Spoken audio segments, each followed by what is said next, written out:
Mag-iisang taon matapos yanigin ng lindol ang probinsya ng Bohol, binuksan sa publiko ang isang bagong gawang simbahan. Ito ang gagamitin habang inaayos pa ang nasirang Lobok Church. Nakatutok si Salima Refran.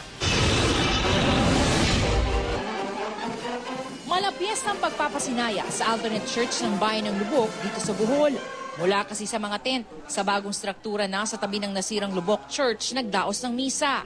Nagalikom ang simbahan ng 12 million pesos sa tulong ng mga residente at mga donasyon para maipatayo ang bagong simbahan. Hindi man tapos, masaya ang mga taga-Lubok dahil dito. Mahalaga yun yung simbahan kasi ito ang bahay ng Diyos sa lahat ng sumuporta sa Tagalubok. Masaya kami na mayroon na kami bagong simbahan.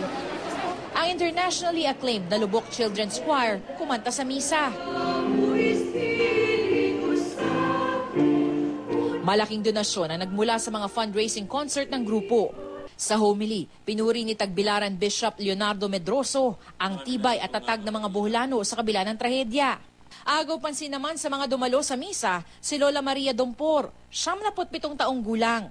Sa Lubok siya pinanganak pero nagretiro sa Amerika. Sinadya raw niyang umuwi mula San Diego, California kasama mga anak.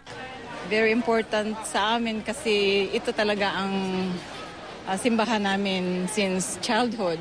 Mag-aapat na raang taon ang Lubok Church nang tumama ang magnitude 7.2 na lindol dito sa probinsya ng Bohol. At kahit mag-iisang taon na, hindi pa rin nasisimulan ang pagsasaayos sa nasabing simbahan. Isa kasi itong National Cultural Treasure. Ibig sabihin, ang national government ang dapat manguna sa restoration nito.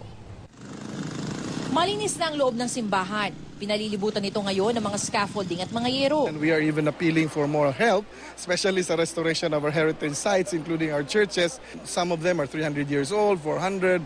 Salima Refran, Nakatutok, 24 Oras.